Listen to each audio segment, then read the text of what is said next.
Bonjour à tous et merci de nous retrouver dans ce nouveau numéro de l'invité du jour sur Gabon 24. Et d'ailleurs, nous avons comme invité sur ce plateau Serge Abessolo, qui n'est plus à présenter et qui est humoriste, acteur et producteur. Nous l'avons sur ce plateau pour nous parler notamment de son actualité, de cette série Cacao qui fait parler d'elle, oui. Donc on va décortiquer de bout en bout comme ça son actualité et tout ce qu'il y a autour de cette série. Serge Abessolo, bonjour. Bonjour Sabrina, Merci d'avoir accepté notre invitation sur Gabon 24. c'est moi qui vous remercie. Vous êtes la bienvenue. Alors, on va tout de suite enchaîner avec cette série qui fait parler d'elle un peu partout, hein, sur une chaîne française. Donc, allez, racontez-nous ce rôle que vous jouez, ce rôle phare, cet acteur que vous incarnez, un acteur charmant, impitoyable, Waouh. qui est Elie Desva. Alors, merci beaucoup. J'incarne le personnage d'Elie Desva dans la série Cacao du réalisateur ivoirien Alex Sogou, qui a réalisé il n'y a pas longtemps une autre série qui s'appelait Invisible. Donc, Elie Desva est le chef d'un clan, le chef d'une famille, à la tête d'une grande société, la Desva SA, qui excelle dans la négoce et tout ce qui est cacao. Il se trouve en face d'un autre baron du cacao, Haïté, mais à la différence d'Eli, qui est très brutal, qui règle presque tout à l'arme et au coup de poing. Et donc, il naît une rivalité donc, dans ce business du cacao dans la ville de Kaouji. Très bien. Alors, l'histoire de cette série, est-ce qu'elle vous a interpellé la culture Oui, du cacao en Côte oui, d'Ivoire? oui. Pour rappel, elle a été tournée en Côte d'Ivoire, cette série. Toute la série a été tournée en Côte d'Ivoire, mais originaire du Wallenthem, Mhm. euh, qui est une province agricole. Oui, Nous avons donc eu des plantations de café et de cacao tout il y à fait. a très longtemps. Mhm. Et ensuite, quand j'ai lu le scénario, il y avait une partie surtout qui m'a plu, c'était l'histoire de la grain à la tasse. Oui, C'est-à-dire, vous avez tout le parcours du café, du cacao, de la plantation jusqu'à la mhm. chocolaterie, par exemple. Très bien. Le cacao est quand même quelque chose de très important en Côte Ah d'Ivoire. ben bien sûr, On a fini par tourner une saga, une série autour de... oui. Oui, Mais parce qu'en fait, le cacao, là-bas, comme vous dites, c'est une des premières sources de revenus de la Côte tout à fait. d'Ivoire. Mhm. Et il s'y crée donc une espèce de mafia. C'est un peu comme dans le pétrole, comme dans la drogue, avec les cartels. Mhm. Donc il y a des clans. Et il y a vraiment plein d'histoires dans le business du café et du cacao. Il faut être à cet endroit-là pour bien comprendre ce qui se passe. Mhm. Alors, cette fiction, c'est purement une fiction C'est hein, une que vous fiction. incarnez. Mhm. Elle n'a pas été, c'est pas une histoire, Non, non, non, ce n'est voilà, pas tiré d'une histoire d'une vraie. Mhm. histoire vraie, c'est une fiction. Mhm. Alors, ces deux familles que vous avez, l'une des familles que vous incarnez, vous êtes le patriarche d'une des familles. Oui. Comment s'est fait les conditions, comment sont faites les conditions de tournage Toutes les conditions étaient plus ou moins réunies, hein. Ça a été vraiment une très grosse production, environ 200, 300 personnes. Mhm. Nous avons tourné dans plusieurs villes et moi, ça m'a surtout permis de découvrir une nouvelle carte agricole de la Côte d'Ivoire parce que généralement, quand on va en Côte d'Ivoire, on parle d'Abidjan. Mhm. Or là, je peux désormais parler du Bas-Sassandra où on a tourné une grosse partie des séquences, Soubré, Mayo ou Adzopé, qui sont des villes quand même avec des distances de 500 à 600 kilomètres les unes derrière les autres. Mhm. Donc l'histoire m'a plu et le personnage d'Elie aussi. Elias va. Oui.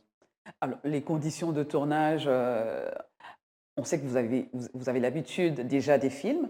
On voit que c'est quand même une grosse production, peut-être un gros budget mis en place. Donc, ça a été un peu différent, peut-être, de ce que vous avez l'habitude Oui, pour le film. à quelque chose près, mais vraiment toutes les chaînes Mhm. étaient réunies et ont vraiment fonctionné. Parce que ce soit à gros budget ou à petit budget, il y a des chaînes, il y a des secteurs qu'il faut obligatoirement avoir. Mhm. Et ce que j'ai aussi aimé, c'est que le film a été, j'ai envie de dire, 100% africain. 100% africain parce que ce soit des comédiens africains, Mhm. les techniciens étaient tous africains. Une idée de Yolande Bougui, qui est une africaine, une ivoirienne. Un réalisateur, Alex Ogou, ivoirien.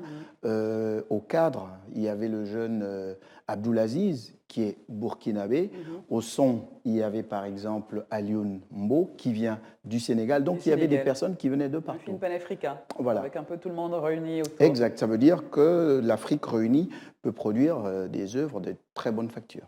On a parcouru votre filmographie, j'y arrive, hein. On a D'accord. constaté que ce n'est pas la première fois, hein. Vous avez tourné en Côte d'Ivoire déjà. Il y Oui, a eu des films comme La Parfaite Inconnue, oui, et où le réalisateur avec Adama Koulibaly qui était. oui. Oui. Arantès de Bonali. Alors, racontez-nous un tout petit peu comment se fait les connexions, comment ça Mais se en passe fait, ensuite.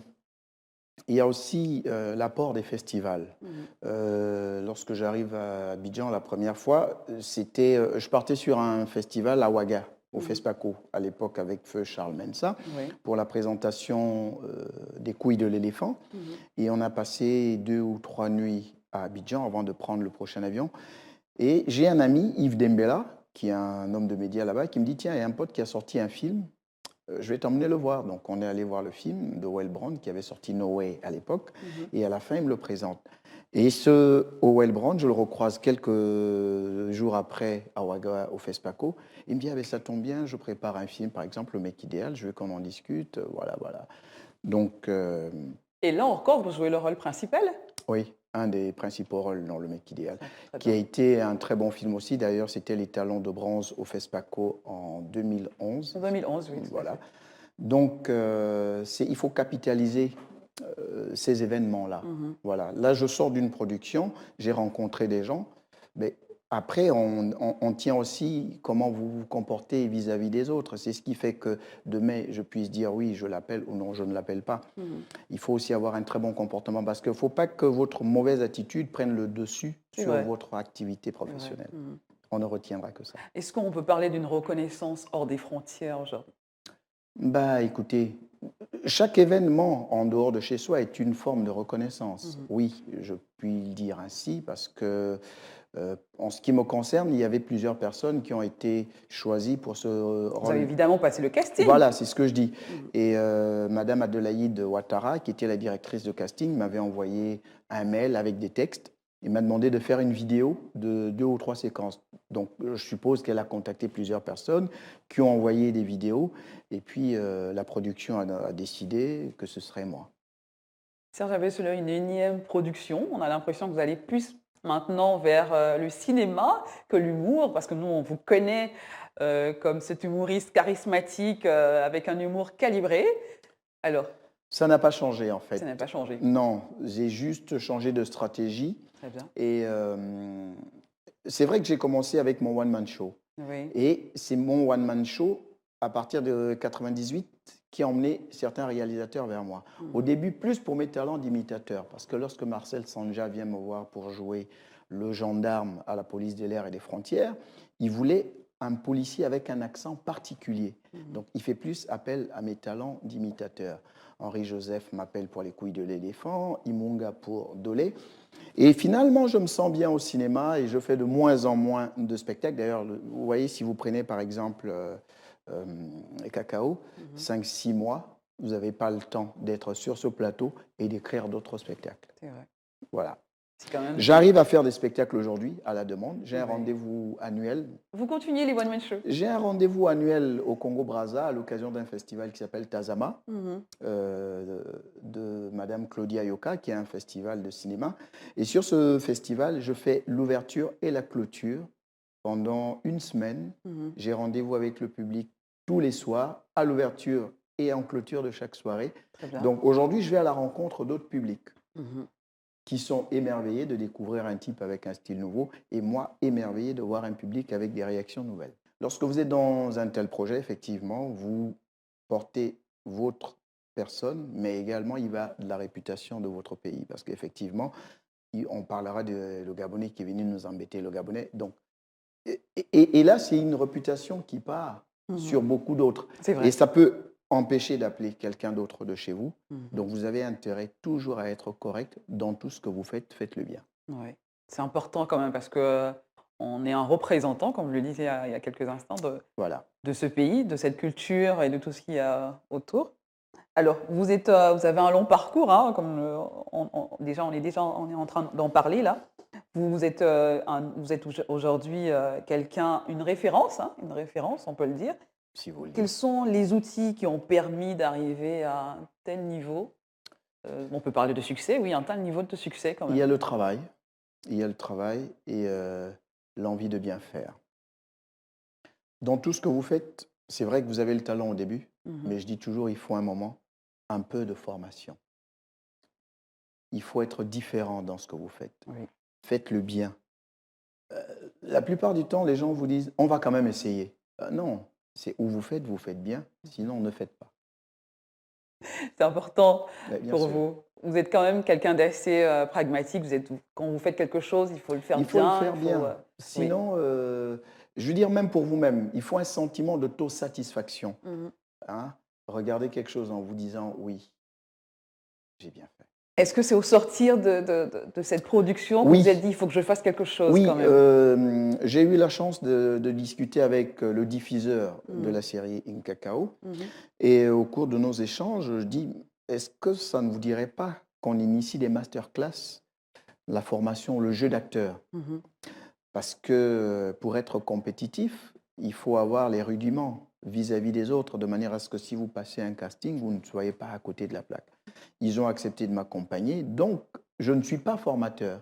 Il faudra venir, on fera venir des comédiens, des profs. Ici, il y a quelqu'un qui donne ce genre de cours, Michel Ndao, qui Michel est Dao. metteur en scène, Oui. appuyé d'autres comme Fargas Assandé, que j'avais découvert, qui était Mhm. d'ailleurs ma troisième source de motivation sur le projet Cacao. Très Parce bien. que lorsqu'on m'a dit, je demande, oui, mais je joue à qui? On m'a dit Fargas Assandé. Je dis, yes. Parce que Fargas, je venais de le voir dans un film qui s'appelle L'œil du cyclone. Mhm. Il m'a impressionné. Il dégageait quelque chose. Mhm. Et j'étais content de jouer face à Fargas. Est-ce que cette décision est venue d'un constat aussi? On se rend compte qu'au Gabon, il y a beaucoup d'improvisation dans le milieu du cinéma. On veut un peu plus quelque chose d'assez. C'est vrai que le métier d'acteur aussi, on peut tomber sur des pépites qui l'ont dans la peau, qui Je l'ont dans suis le d'accord. sang. C'est pour ça que je dis, vous avez le talent, Oui. mais après, il faut le cadrer. Mhm. Il faut vraiment l'organiser. Les choses bien cadrées, bien organisées vont être meilleures. C'est pour ça que je suis arrivé à faire un spectacle annuel. Donc chaque année, j'avais rendez-vous avec mon public. Mhm. Et ce public-là, ils n'avaient pas envie de voir ce qu'ils avaient vu l'année dernière. Bien sûr. Donc on a commencé par Serge Abès. Après, on est arrivé à Il était deux fois Serge Abès. Ça veut dire qu'on jouait maintenant 2 jours d'affilée, les vendredis et les samedis. C'était d'ailleurs une première pour un humoriste Mhm. de faire 2 soirées d'humour. Mhm. Et comme je dis, c'est un business et c'est comme une entreprise. Ou vous la gérez, vous gérez bien, ou vous vous cassez la figure. Alors, une question qui va vous faire rire. Qu'est-ce qui est devenu aujourd'hui Hashimoto Tanaka? Hashimoto Tanaka, il est là, hein, vous l'avez face à vous. Très bien. Il n'a pas changé, je suis le même. Oui. Voilà. Toujours ce côté-là. Est-ce qu'on peut dire que l'humour, ça a toujours été votre Oui, votre premier bébé, il votre faut, premier amour? c'est important, il faut Ouais. rester, il faut, d'abord, il faut pouvoir rire de soi-même, Mhm. rire des autres, rire de la société qui nous entoure. Parce Mhm. que si vous ne faites pas ça, vous passez tout votre temps. Regardez déjà quand vous me dites bonjour, comment vous allez, je vous réponds très bien comme toujours. À quelqu'un d'autre, comment ça va? Ah, laisse, le pays a trop de problèmes en ce moment, mon frère, ça ne va pas. C'est pas ce qu'on vous a demandé. Hein. Donc, il y a également ce que vous confessez Très bien. qui se réalise autour de vous. Cette Plus, positivité. voilà, Mhm. plus vous positivez, plus vous attirez des ondes positives. Très bien. Si vous êtes toujours dans ça ne va pas, ah, vraiment le pays, Défaitiste. ben, vous ne vivez que dans ça Mhm. et vous n'avez que ça dans la tête et vous ne ferez rien de bon. Serge Abessolo, merci d'avoir été sur notre plateau. Peut-être un message à passer ou quelque chose que nous n'avons pas pu décortiquer. Non, ce que j'ai envie de dire, c'est que déjà merci à vous Mhm. qui m'avez invité et donné l'occasion de parler de ce projet Cacao. Merci encore au réalisateur, à toute la production qui m'a fait confiance, en me confiant ce rôle. Merci à François Deplanque, le producteur. Mhm. Et j'ai envie de dire aux jeunes qu'il faut faire les métiers de l'art. Il faut arrêter de penser que c'est des métiers pour les gens qui ont raté leur vie. Ce sont des métiers où on gagne aussi bien sa vie que comme on est médecin, comme autre chose. Mhm. Si vous avez des rêves, des passions, vivez-les. Il y a une différence entre rêver sa vie et vivre ses rêves. Très bien. Aujourd'hui, je vis mes rêves. On va terminer par cette belle phrase, hein. Merci Serge Abiessolo encore d'avoir accepté notre invitation. Merci à vous d'avoir regardé l'invité du jour sur Gabon 24. Restez en compagnie de nos programmes et à très bientôt.